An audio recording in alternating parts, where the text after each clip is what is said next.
What is going on? What is going on, my boxing family? It is your boy Martine, aka the Boxing Purist. Welcome to the Truth and Absolute channel where I speak the truth and nothing but the truth. So help me, good God Almighty.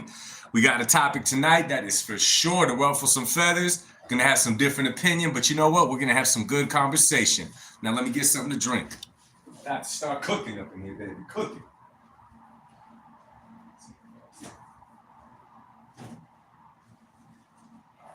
Yeah, baby. Let's talk about it, baby. Let's talk about it. Let's talk about it.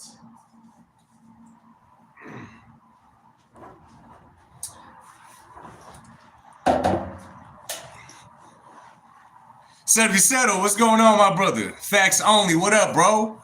Now, tell me about it. Tell me about it. I was trying to find something on the injury about Benavidez, and I was not able to find nothing. You guys obviously saw the discussion we're going to have tonight, as the title is Floyd Money Mayweather responsible for boxing being in its current state? Now, we're going to wait for a few more people to jump in here before we start talking about that. But why don't you guys feed me in on the whole injury stuff, man? Because I could not find nothing on that when it comes to David Benavidez. Eddie, what's good, brother? I could not find anything about it, bro. Everything I kept trying to look up took me back like a year or two, like before the Gozadek fight and all that. So I wasn't able to find anything as of recent, but let me in. Fill me in. What up, y'all? Thank you forever who hit that like button. Thank you, thank you, thank you. Let me tell you, man, I just got to share this because you guys are my boxing family. I'm excited, bro. I just purchased a new pair of boxing gloves today, man. I'm excited to hit the bag again. It has been months and months and months. I am excited, bro.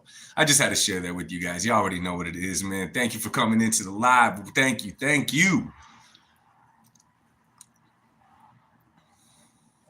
Salute.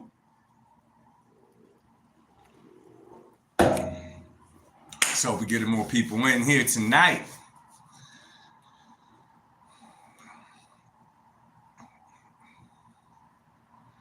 Floyd Money Mayweather, man. I don't know why I was thinking about this topic, man. I don't know. I think I heard the show between Gabriel Sato and Abner Mares, and one of them brought up, the Floyd Mayweather effect on everybody's and I just don't see it, man. I know it's been talked about for a while now. I know they've been mentioning it for a while. It's Floyd Money Mayweather's fault. It's Floyd Money Mayweather's fault.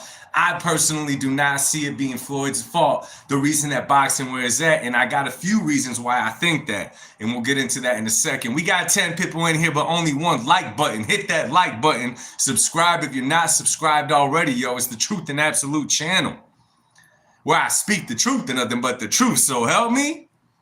You guys already know. Good God Almighty. All praise be to God. All praise be to God. What's up? What's up? We got 15 in here. Let's go. I'm about to start cracking on this. I'm going to tell you what I think, and then you guys feel free to jump in whenever you want, man. Make sure you get in the chat, hit that like button. So it is often talked about among boxing fans, boxing analysts, boxers, everybody, talks about the state that boxing is in today is because of Floyd Money Mayweather protecting his O. Now, I've heard that over and over and over and over. I've heard it so much, and I just kind of let it slide. I just kind of let it go, whatever. It didn't mean much to me, right? But as I was really paying attention, I'm not sure if you guys are able to chat, man. It seems like it stopped right there. Hold on, give me a second. Let me fix that, and then I'll keep on talking, my brothers. Hold on. Let me do this again. Okay, I think it's gonna be going now. Joaquin said, yeah, it's Floyd's fault. Okay, so now let's talk about it. Now, this is my thing about it. One, Floyd Mayweather was not, this is to make my first point, and listen, y'all.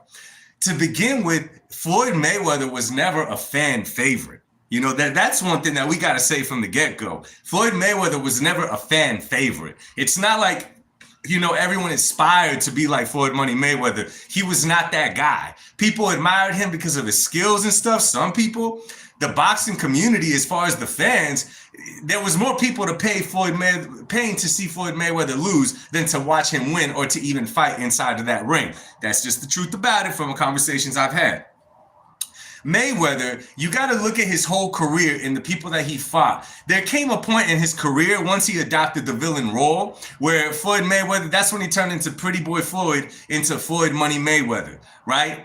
But when I look at the people he's fought and who he beat, how he made adjustments in his career, it's not that. And let me tell y'all something. I agree with a lot of you guys. I believe that Floyd Mayweather lost that first Jose Luis Castillo fight. I'm not arguing that point. Whatever. I'm with you guys on that.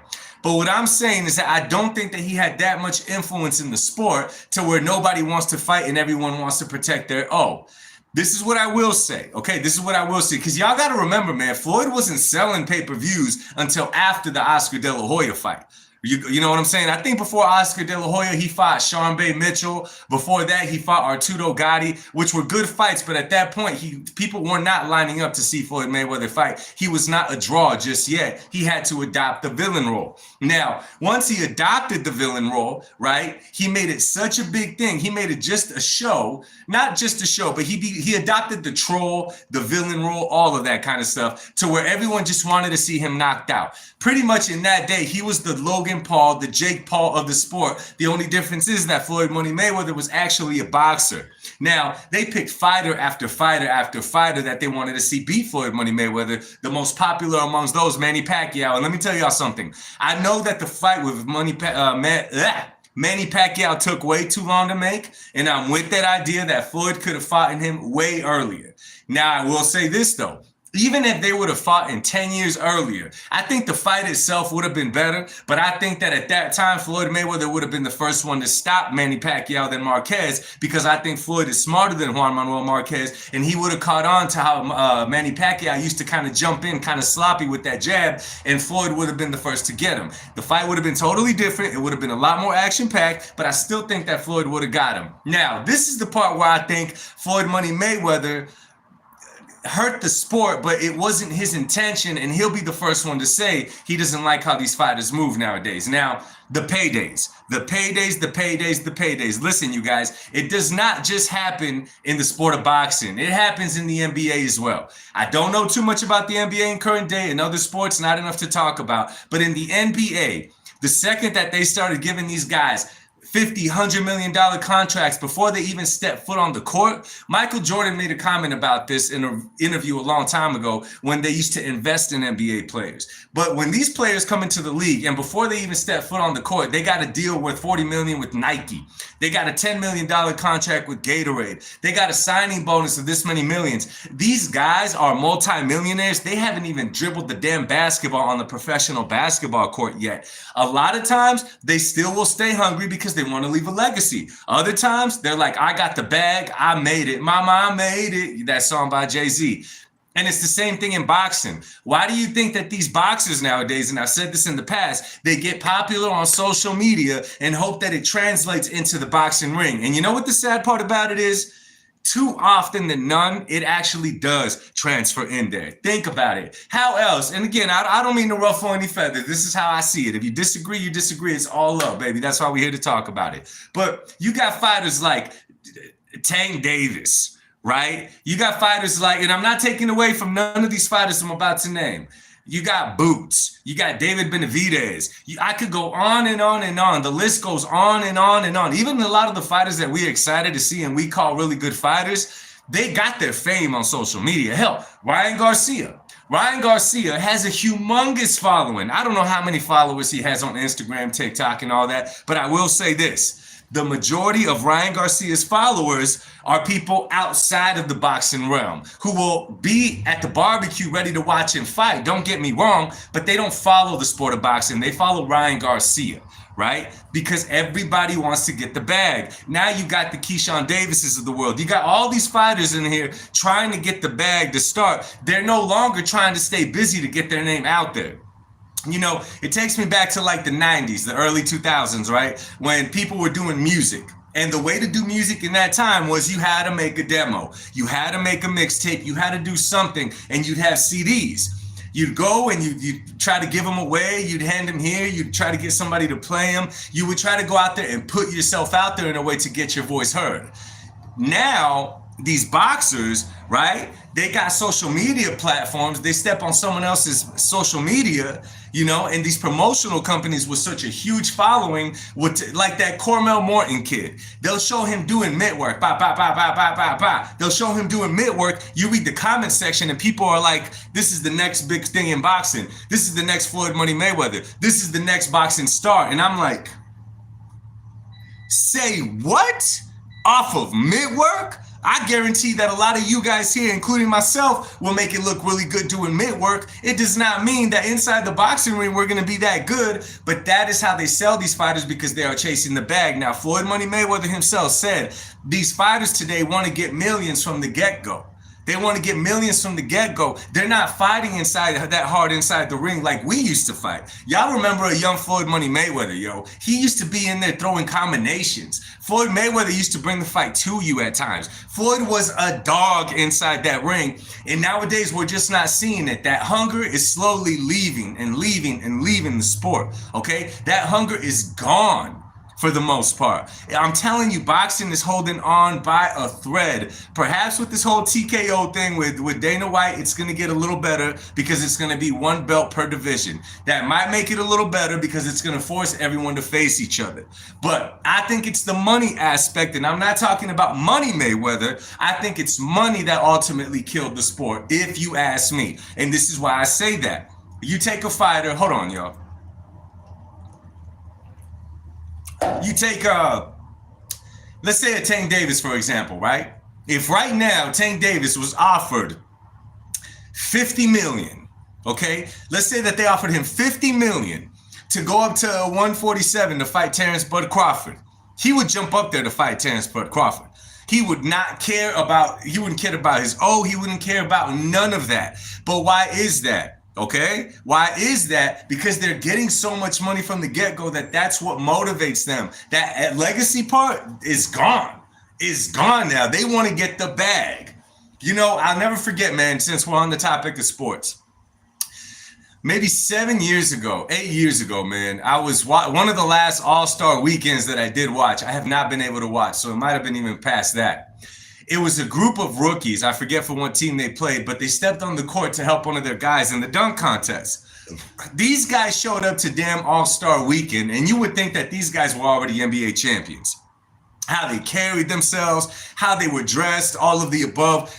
You're looking at them. Me, you know, I'm 38 years old, right? So the 90s, the early 2000s, when the rookie came into the league, you could tell he was a rookie. You know what I'm saying? He was a fan of the sport. He was a student of the game, all of the above. But they were not coming in making $30-40 million before they even set foot on the court. So what happened? They had hunger still, and they had a legacy they were trying to reach. Okay, I'm telling you, yo, money is the kryptonite.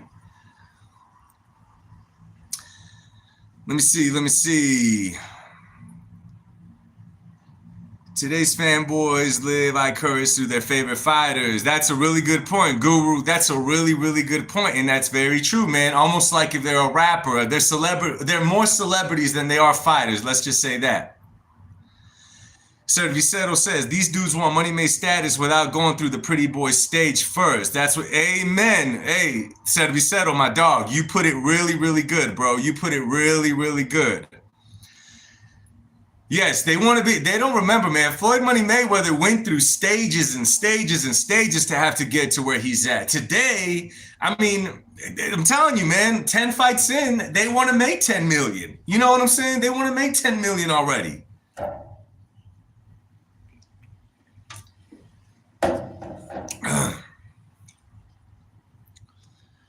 That's what's frustrating as a fan. We can't see the best test these skills because the popularity and money part is ruining it. Yeah, man. I mean, I'm telling you, bro.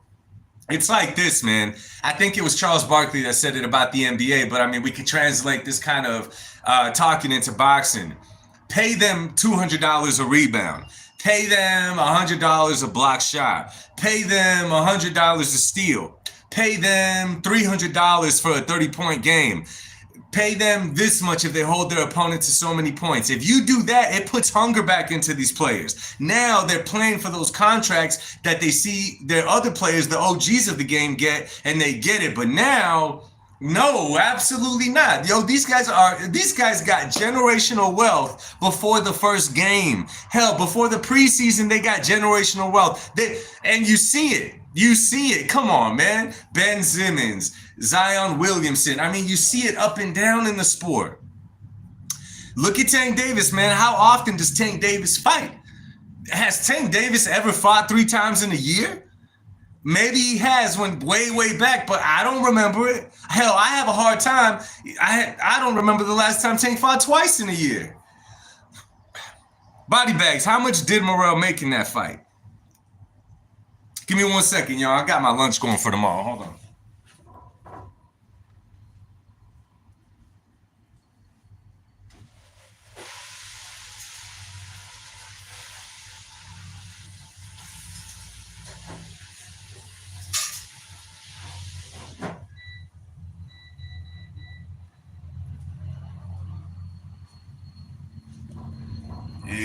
Yeah.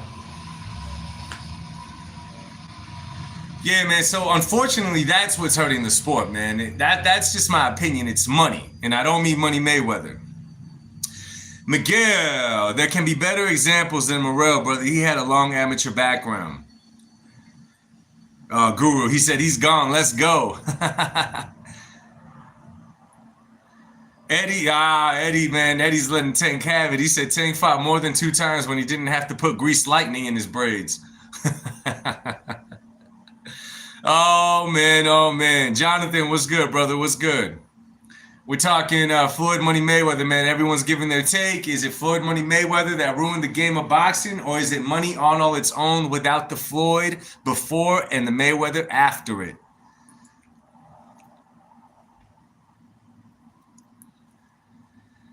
De La Hoya, Vargas, Trinidad all fought each other. Yeah, and in that era, man, in that same era, you know, guys that were a little bit smaller and all around too. Who do you got? William Joppy. You got, who else was in that era, man? Sugar Shane Mosley, Vernon Forrest. I think Winky Wright was in that same place. Ike Corte. Daisy. Morrell made $10 million on that fight? Okay, see, I haven't seen that myself. I'll look it up, but I'll take your word for it, Daisy. Now, this is crazy. Now, you got a David Morrell, right, who comes from poverty. He comes from Cuba. Not a lot of money, you know, put in that hard work. He's here now. How does he react after making $10 million? 10 fights in, you already made $10 million. You play your cards correctly, you are set for life. For life. I mean, and I'm telling you, yeah, I was a big Winky fan too. And let me tell y'all something, man. I'm not talking trash on these guys. Okay, I'm not talking trash. You hand me 10 million, I would love to say that I would stay hungry and keep my channel going, but come on now. It's easier said than done. But at the same time, there's a backlash to it. You know what I'm saying? It starts hurting the game.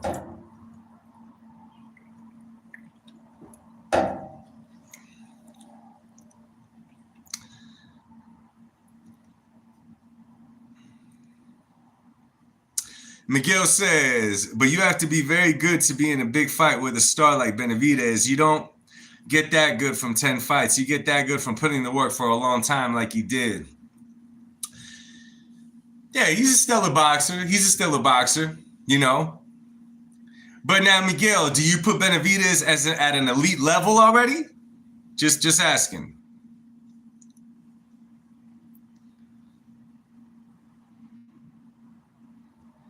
Yeah, I'm telling you, a lot of these fighters, man, if I'm not mistaken, yo, I think I read that Julio Cesar Chavez made $30,000 in his first championship fight, if I'm not mistaken.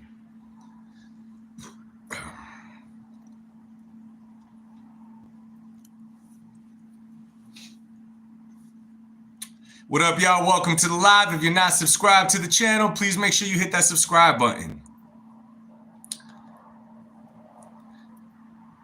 Yeah, Benavidez is not elite yet. Yeah, no, and that's what I'm saying, man. So Morrell did what he had to do, man. You know, he's big. He got his stuff, but again, you know, Benavidez is not necessarily an elite fighter yet. I mean, you could argue that in that fight, experience made all the difference in the world. Great fight. Benavidez won by all means, but you know.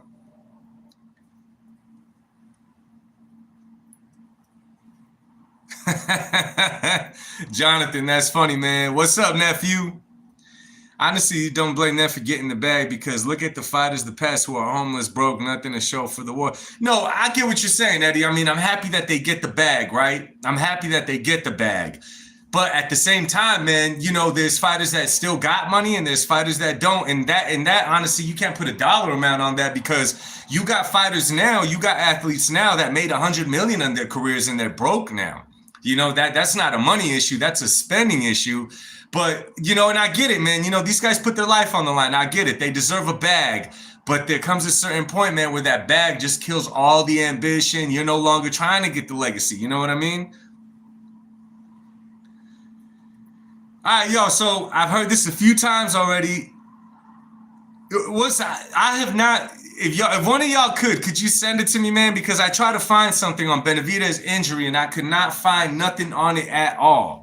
So I'm not even sure what's going on with David Benavidez. I tried looking it up earlier to try to put some content on it, but I'm not sure. Let me see, June, where we at? So he would have had March, April, May, June, 3 months out? Eddie, you can't find it either? Okay, yeah, I tried looking, man. Maybe it's on X or something. I just made a new X account today, but I wasn't able to find nothing by Googling it or doing anything like that.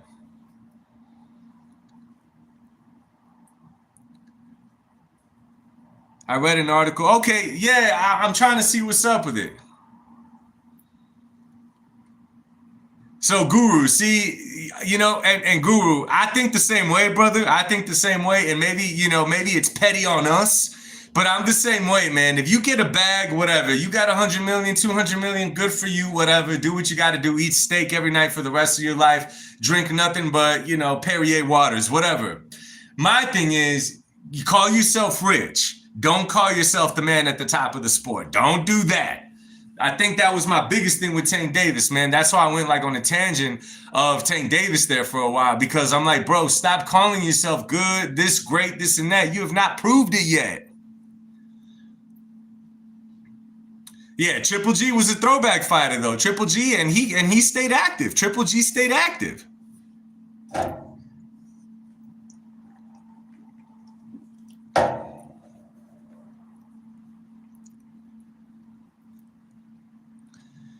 And we'll see what happens with this new boxing league, man, with Dana White, man. We'll see what happens, man. So what I was reading, though, man, what I did read about the Benavidez-Bivol fight, you know I put out content. I know other people put out content that it was close to a done deal for the summer. However, what I read is that Team Benavidez sent Bivol's team a contract or an offer, but that's it. It doesn't speak about what was in that that contract. It doesn't speak what was in that offer. It's just that they sent an offer to Team Bivol.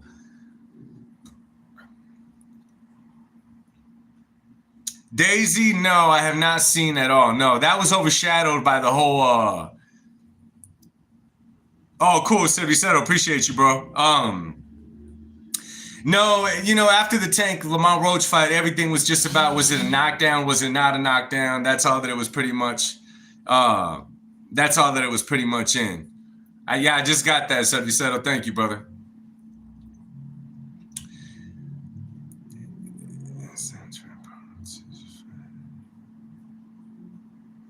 Alexander. No, JJVF, what up? No, I did not. I wonder why he would not want to fight in June. To me, if I'm David Benavidez, now I haven't read the article. This is all hearsay, guys. I don't know why Benavidez wouldn't want to fight in June. I'm talking about because if anything, get Bivol as soon as you can after his 2 fights with Beterbiev, right? Give yourself the advantage. Why wouldn't he want to fight him? Unless he's trying to put it off so that Bivol could go ahead and fight Beterbiev and David could take another fight at 175, which I've been saying for a while he should. You know, it's funny because I caught heat from a lot of people by saying Benavidez should take one more fight at 175, but I'm just saying, bro, it doesn't work against his legacy to take another fight at 75, to be honest with y'all. The problem is, you know, he talks too soon sometimes, and then to go back on it doesn't look good on the monster. But in my personal opinion, like I love to say, he should take one more fight at 175 before getting in there with them. Benavidez is thirsty to take over the Mayor September dates. Yeah, that's not gonna happen for David. That's not gonna happen.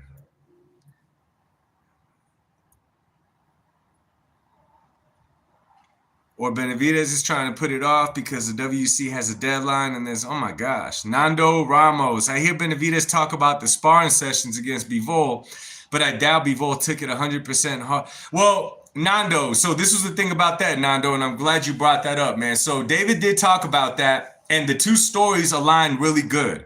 It's almost like reading scripture. When you look at the two different accounts, they make perfect sense. Now, let me first talk about David Benavidez's experience, what he talked about with the Bivol sparring sessions. Now, before Canelo was going to fight Bivol, they obviously interviewed David Benavidez and asked him who he thought was going to win the fight between Canelo and Dimitri Bivol. So what David Benavidez said is that he sparred Bivol, he sparred him quite a bit, and he's familiar with him. And he said that Canelo would win because Bivol was very predictable, that once you get Dimitri Bivol's timing down, he was really easy to beat. Right? Now, when he said that, I didn't second guess it because this is before David started talking all crazy. And I'm like, okay, he's seen him in sparring, whatever, you take his word for it. I didn't downplay it, okay? Later, when Dimitri Bivol was asked about it, right, he didn't necessarily say anything bad. What he did say was, well, it was sparring. My coach had me working on a certain something in sparring against David. So if David took sparring like a fight, Bivol was taking it for what it was, and that is sparring. Now, I know we've seen sparring sessions in the past, right, when they appear to be going all out. Ryan and Roley, Shakur Stevenson, Devin Haney, Tank Davis. The list goes on and on and on when you see fighters, and it's like, these guys are fighting with gear on, okay? These guys aren't sparring. They're fighting with gear on, okay? Dimitri Bivol, what sparring is supposed to be is, this is just an example, right? Bivol, go in there, work on your slip and right hook to the body, per se. I want you to work on the slip, right hook to the body. I want you to work on landing that shot, getting away from this punch of his, slip, hit to the body, slip, hit to the body. That is what practicing, right? Let's just say. So you go inside the ring and you're listening to your coach. Slip, work to the body, slip, work into the body. Well, David Benavidez is able to time you and realize what you're doing inside that ring. He could time you. He could predict what you're about to do because you're doing it over and over again. That makes perfect sense if you ask me. So to say that he beat up Bivol in sparring, I guess you could say if you're looking at it like a fight, okay. But if the other man is just sparring, you didn't really beat him. You know what I'm saying? That's not what you were there to do. That's not what he was there to do. You know what I'm saying? That's my take on it. Sparring versus a live fight has to be extremely different. Different crowd, yeah, it's a whole different ball game.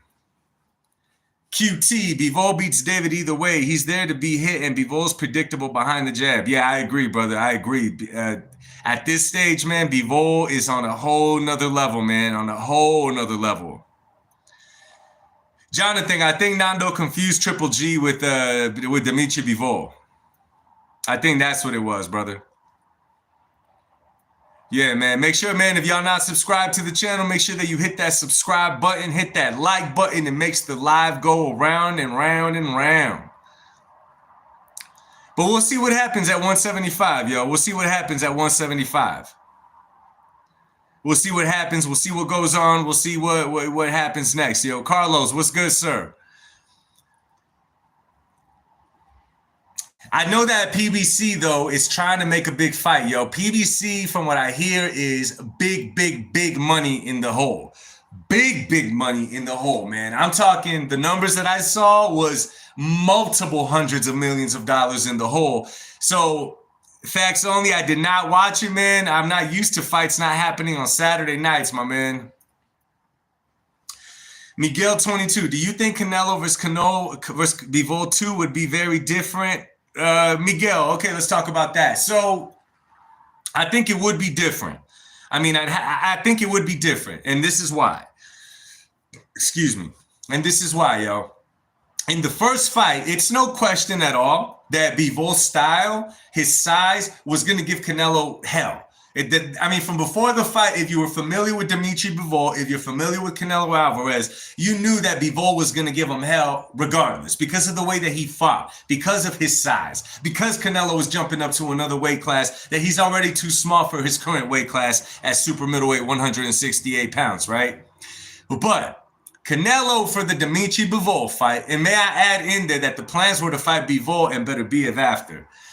For the Bivol fight, Canelo decided to go vegan. And you guys have heard me say this in the past. I know you're probably like, damn, there he goes again. But my man asked the question. He went vegan for that fight, okay? Now, if you're not familiar with the vegan diet, let me just say something about this here vegan diet. When you're on a vegan diet and when you got to make weight in a professional fight, when you eat vegan and you're trying to get your source of protein from plants, your body only intakes half of the protein of whatever you think that you're getting eating a vegan body. I mean, a vegan diet. So let me just say in one day, you're trying to eat 100 grams of protein off of a vegan diet. Well, you got to eat a whole lot more to try to get that protein. So you're stacking and stacking calories still, but they're not necessarily going to where it's going to benefit you, especially inside of that boxing ring. When you put that together to trying to make weight, it is not a good combination because this is a combat sport. If you're a vegan and you play golf, amen to you. If you're a vegan and you're a gamer, all good to you. If you're a vegan and you make content like me, good for me. I'm not a vegan, by the way, absolutely not. However, at that level of competition, to be an elite boxer going up against another elite boxer and you decide to go vegan is a horrible move. So do I think the fight would look different? Absolutely, because I would not see Canelo fading out at the 6th or 7th round like he did against Dimitri Bivol. We could see that halfway through the fight, Canelo was already gassed because he had no nutrients to back him inside the ring when you're going to war. You think about back in the day when men are going to war, man, these guys are eating food. You're not giving these damn people, I mean, you know, soy cakes or whatever to go out to war to defend a country. They're going out to war. So a Canelo Alvarez going up a bigger guy, you're going to eat a tofu burger before you go in there to fight Bivol? Tofu tacos? Absolutely not. No milk? No, none of that? Nah, bro, that's not a good recipe. So I see the fight being completely different. Do I want to say that Canelo beats Bivol? He has a better chance to do it if he does not decide to go vegan again. So to answer your question in my long rant, I do think the fight looks different, yo. Eric, what's good? Yeah, steak and potatoes all day, man. In Mexico, fans blame Canelo's wife for it. That's hilarious. That's hilarious, man. Let me see. By the time Canelo fights Bivol, it's going to be a long advantage Bivol, and also Bivol looks better since that last fight. I mean, yeah, experience-wise, man, one thing that we got to consider, and Eddie's making a good point, Bivol, since that point, you know, was still trying to prove himself, was still trying to elevate himself in the game. You know, he fought Zurdo Ramirez, he fought Beterbiev twice. You know, Canelo's legacy already being cemented since that fight. Who did he fight?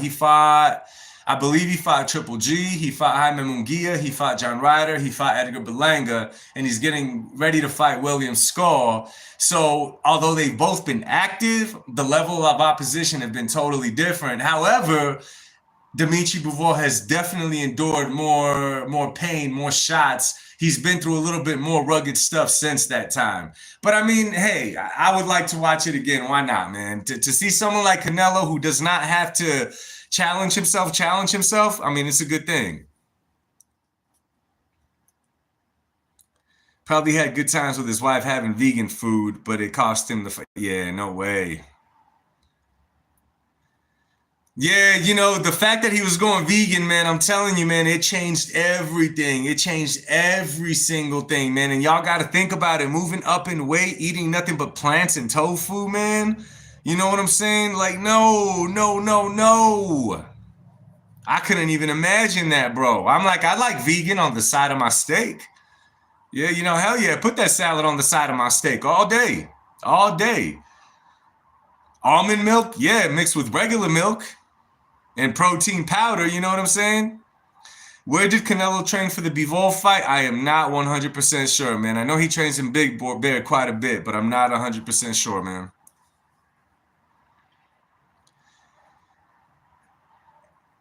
Nando, I did not see it. I did not watch it, man, but I saw the highlights. It was sick. It was good. I don't know, man. Tim Tszyu looked like he was done after that Fundora fight, bro. I don't see Tim Tszyu being the same after that, brother. So I mean, maybe it would be a good time because I don't think Keith Thurman is in his prime either.